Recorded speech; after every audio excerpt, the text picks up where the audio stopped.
师弄这样打，不要打头啦。老师是给我这样子很大力打。透过现场家长提供的示意的影片，幼儿园的儿童一直讲老师安怎来拍，甚至送到幼儿园读册时，效果非常的凄惨。不但小朋友唔敢去读册，就连看到厝内面的人，嘛拢变甲唔敢讲话。就是没想到这种事情发生在我们的身上。我的小孩每天晚上都不敢睡觉，睡到半夜还会起来哭，老师你不要打我。每天起床就很抗拒，我才跑去上学。到学校门口，他躲在车上不敢下车。本来是足活泼的囡仔，结果打电话给伊，看到阿公，看到熟悉人，一颠倒走去灭，唔敢甲你叫。我若想到我家己生活有够艰苦，想到这段时间你好好读册，心内所受的痛苦，咱无法度去提心咯。想到我有够唔甘，一个囡仔本来就这活泼，为什么要安尼甲对待？幼儿园就表示，自去年11月，因控发生7名幼儿园的儿童受虐待，尚未到12月底，还佫接到未少的家长申请。桂林一间幼儿园竟然传出一班有26名儿童，竟然有18位疑似受到不当的管教。伫个家长想要调监视器的画面，结果佫被阻挡，因此批评教育局严重的失灵。我觉得很鬼扯，你告诉我说没这件事情。我说等我把监视器都看完再来说有没有这件事情。那到底有没有这件事情？26个小孩，18个被收虐，你们到底有没有在稽查幼儿园呐？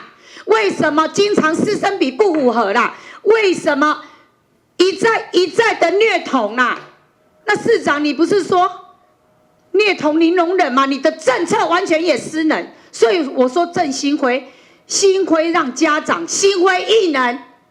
为什么一直这样的所有的幼儿园的名校都发生这种问题？你台南市教育局不是完全失能吗？对此教育局回应，目前专案嘛委托专家来介入调查，如果属实，一定会以相当来处罚。当然，对这个案件的部分，我们重申这个立场，只要属实，我们一定会用最重的方式来裁罚，包括对当事人的裁罚60万元，以及不得终身在这个幼教的机构来任教。那同时也会公布这个行为人、负责人，还有这个教保服务机构的名称。对园所部分，我真的也很生气。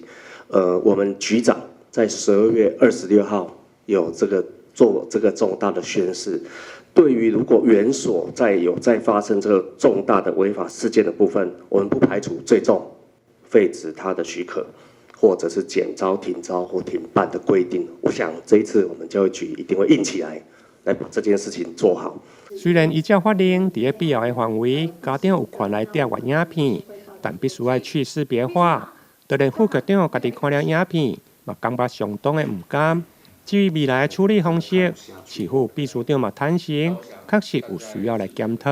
我想加强稽查一定要做了，更要落实。而且你如果有这个平常去稽查的话，有一些幼稚园他就比较不敢有一些那个内童的状况出生，所以包括去稽查的时候，那个幼稚园里面的录影带影带要去查看有没有这个那个有那个内童的状况。那这样子的话，对幼稚园来讲，他会有一些压力，他也会去做好一些管教的工作，不要让这个助理员或是老师对儿童的这个暴力啦。我想这个部分未来教育局一定要加强去稽查。